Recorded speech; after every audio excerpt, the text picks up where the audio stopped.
Hello, welcome back, or if you're new here, a warm welcome to you. Today I'm going to be discussing these 4 books that are some of my highly anticipated releases of 2023. I'm going to be discussing them from lowest rating to the highest rating. So without any further ado, let's just get started. We are going to start with Some Desperate Glory by Emily Tech. I rated this one 3 stars, and I never...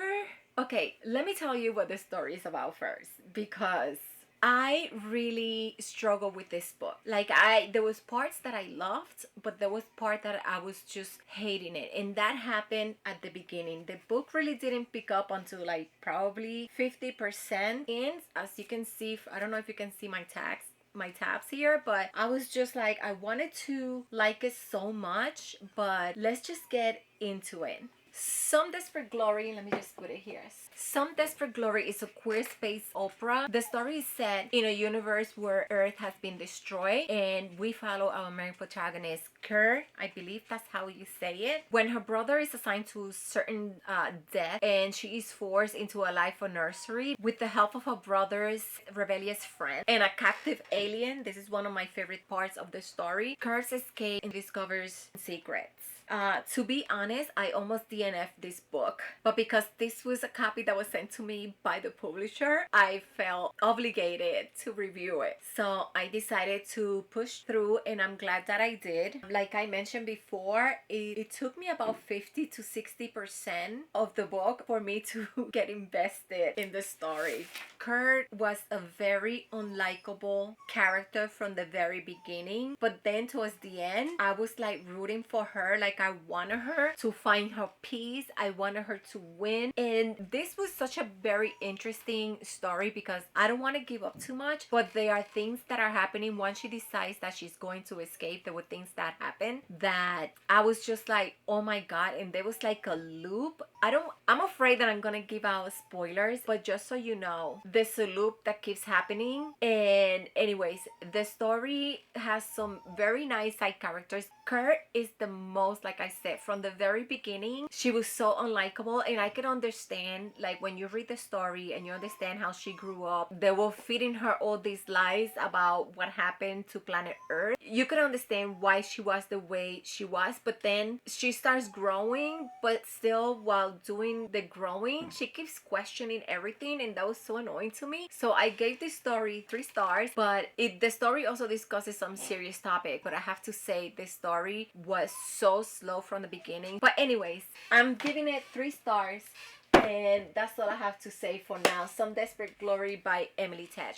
So now moving on to the next book, which is Our Conspirator by Veronica Roth. This one I rated 4 stars. I really like it. It's a novella. It's a short novella. It's about 110 pages. It's a retelling of Antigone. If you haven't read Antigone, I suggest that you do. I didn't know anything about the original, so I decided to read Antigone before jumping into the novella because I knew I could just read this in one sit. This was released on February 2023. I know I'm just getting to it right now. I forgot to mention Some Desperate Glory was released on April 11 of 2023. This one takes place in a dystopian world, and I really love that. I love the world building. The only thing that I have to say about this is that I wish it was longer, but I loved it. You don't really necessarily have to read Antigone to follow the story, but I think if you do, you will appreciate this even more.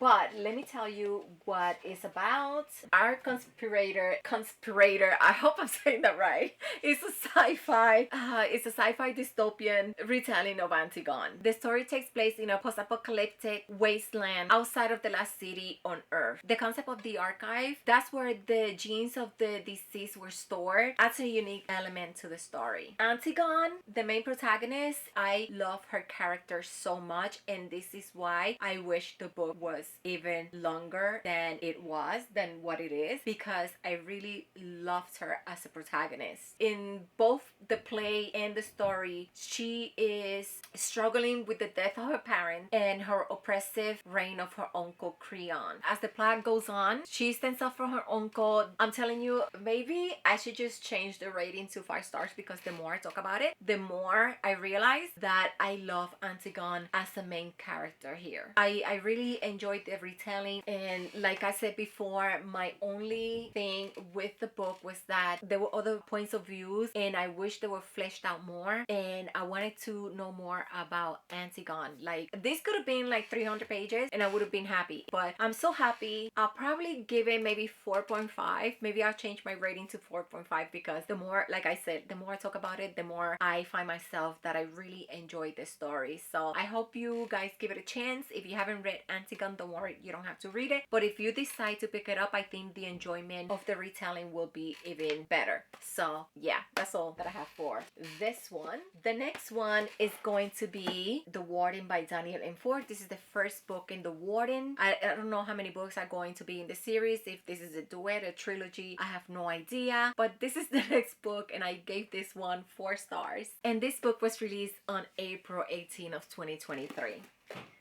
So let's talk about The Warden by Daniel M. Ford. The story follows Ellie. She's a daughter of a noble house and a recent necromancy graduate. She is assigned to a distant village. That's not what she had planned, but this is where they send her, to a long distant village, and the name is Lone Pine. When she arrives at the village, she finds herself just doing menial tasks like putting fences and, you know, just dealing with the skeptical town people that were not sure if they want her a warden there. But soon strange things starts happening, and Alice realizes that the town people do need a warden and that she might be useful to them. And she also knows that there's some type of dark magic that is being used, and this is putting the town people into danger. And she knows that in order for them to survive, she needs to step in. I found the story to be a little bit slow for my taste. The story sometimes gets bogged down by Alice's internal conversations. Like, let me give you an example. Like, something will happen and then she would think, oh, when I was in school, the professor said this and this and this and this and this, and she will get into her own thoughts, and that would take me off from the story. That is one thing I did not like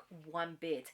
I found it very distracting, very annoying. Like, this happened all the time. I could understand that, you know, she did it at the beginning, but this was throughout the whole entire book. There was like pages long with her, you know, having this conversation with herself in her mind, and her having flashbacks when she was in school, and, you know, reminiscing of things that happened and that were said to her exactly perfectly how they were told. And that to me was so annoying. And I can understand what it happens, because it was explaining to you why things were happening, why she was doing the things that she was doing. It was like some type of explanation to the reader, but it's just, it was too much for me. I do wish that when she went on her quest to find out what was happening in the town, I wish that she would have taken the little girl, because there's something interesting about the little girl. But there was other characters like elves and orcs and all of that stuff that you probably enjoy in the story. But for me, I would say overall I liked it, other than the fact that those conversations, every time I was just like, oh my god. Sometimes there'll be one after the other, like non-stop, and I was just like, please get out of your head, I don't need you there. But overall, I still enjoyed it. Yeah. And the last book is In the Lives of Puppets by TJ Klune. This one I gave 5 stars. I adore this story. I enjoy the characters, madly in love, and yeah. This book came out April 25th. I was sent a copy by the publisher for a review, but my thoughts are all mine. I absolutely love this story so much. These characters, it's a loose retelling of Pinocchio, but let me tell you, I enjoyed it 100%. I have to say, this is the 4th book that I read by TJ Klune. I read the first 2 of the Green Creek series, the werewolves. I read the first 2 books. I still have to finish. I have them here. I know we're getting new covers, and I believe I will be collecting those very soon. And I also read The House in the Cerulean Sea, and I have the other one, The Whispering Something. It's about a house also in the Woods, something like that, but I haven't read that one, but it's on my TBR. So he has become one of my favorites author, and this one was no different. So like I said, this is a queer loose retelling of Pinocchio, and I was hooked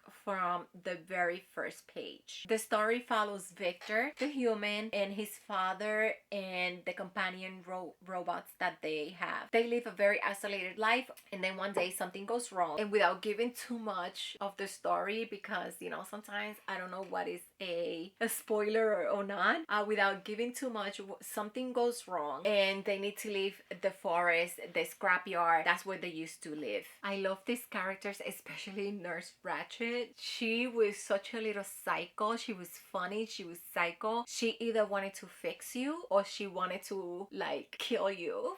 To repair you. This has so many funny parts, but also some emotional parts. Like towards the end, it got a little bit emotion. Like I was just like, I don't want to cry. But I really love these characters. And then we have my second favorite character is Rambo. He's a little vacuum, and he is such an anxious little thing. Like let me tell you, this was such a treat of a story. I absolutely love it. And one thing I forgot to say, Nurse Ratched was Victor's first robot. I love all these characters, but mainly I love the Nurse Ratched, and Rambo. I also like Victor. He was the only human, and I really love these characters. They all brought something different to the story, and I just couldn't get enough. Another thing that I want to mention is that I picked up the audiobook because I was behind on reading this for a review, and here I am posting this very late, but here we are, better late than never. I picked up the audiobook, and it's narrated by Daniel Hannigan, and let me tell you, he did such an amazing job. I mean, his performance was nothing short of amazing. If you want to pick up the audiobook, if you're able to pick up the audiobook along with the book, let me tell you, it will enhance your experience of reading this book. The audiobook, I highly recommend it. Pick up the audiobook if you're able to. This is all that I have. Have you guys read any of these books? I'm telling you, I really enjoyed this one. I mean, so yeah, this one 5 stars, top favorite. This one 4 stars, 3 stars, and 3.5 stars. I really had a good time with all of them. Even though there was something with some of them that I struggled with, I still say that overall they're really great stories. But if I had to recommend one of them, it will be In the Lights of Puppets by TJ Klune. I absolutely adore it, and the audiobook, amazing. So yeah, have you guys read any of these books? Let me know. But yeah, this is all that I have for you guys right now. Make sure to subscribe if you haven't, and I guess I'll see you in my next video. Bye.